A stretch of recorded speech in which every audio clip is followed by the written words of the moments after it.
this edition of RPP News. $1 million reward to solve a murder.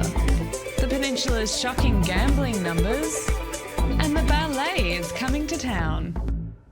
Hello, I'm Catie Sharp. Welcome to the latest edition of RPP News, bringing you stories from across Frankston and the Mornington Peninsula.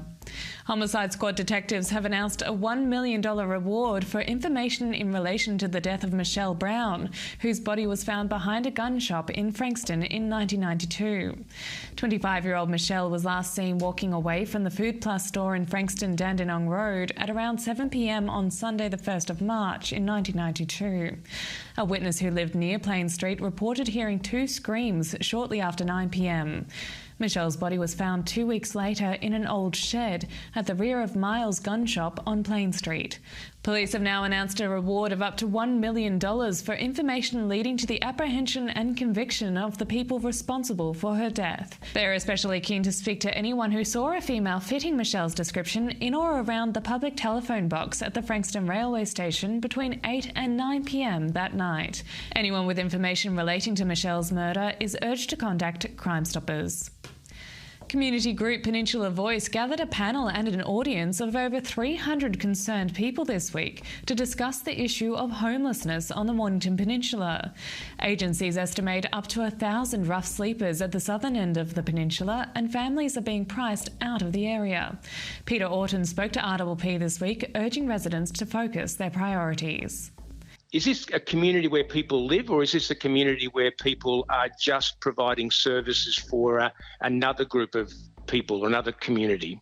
That's the question. Frankston City Council wants to know if its transport strategy is on the right track.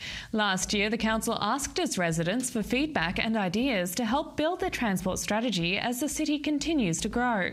They have created a draft integrated transport strategy and want to ensure the plan reflects what the community wants. They are inviting residents to review the blueprint to make any final suggestions before they put the plan into action. You can have your say at the Frankston Council website until the 2nd of October.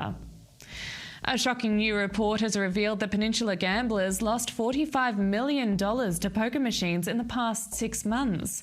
It was also revealed that the Peninsula has the second highest number of venues with poker machines of any Victorian municipality. Community leader Tim Costello will be the guest speaker at a forum addressing gambling concerns next week. The Progress in Pokies Reform on the Peninsula Forum will be held on Father's Day, Sunday the 4th of September at St Mark's Uniting Church in Mornington. The forum will begin at 2:30 p.m. Mornington Library is hosting an exhibition of the life and legacy of Anne Frank. The exhibition, Let Me Be Myself, the life story of Anne Frank, features a reproduction of the original diary, photographs of Anne's young life, and World War II memorabilia. The exhibition begins on the 2nd of September and is brought to the library by the Anne Frank Foundation. And the Royal Czech Ballet is coming to town. They are visiting Australia for the first time with the classic masterpiece Swan Lake and will be performing at the Frankston Arts Centre on the 8th and 9th of September. With a music score by Tchaikovsky, the ballet features dancers from France, Italy, Moldova and Ukraine. Tickets are available at the Arts Centre box office. After the break, we have Nicola with this week's weather report.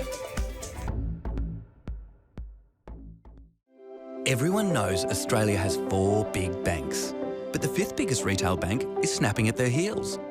It's a bank that's been around for over 160 years, can be found in over 500 locations nationwide, looks after over 1.8 million customers, and is regularly voted one of the most trusted brands out of all the thousands of brands in Australia. Who is this fantastic number 5? Yep, it's Bendigo Bank. The better big bank. Established in 1988, Progress Signs has been servicing the local community for 30 years. Located on the Mornington Peninsula, they are the #1 destination for all your signage needs, specialising in a variety of signage from vehicles to shop fronts, occasional and corporate events, short-term, long-term and everything in between. If it's signs you need, be it large or small, Progress Signs is the place to call. Available 24/7 at progress-signs.com.au or call the team on 5975 9188. Thinking signs? Think Progress Signs. A station sponsor.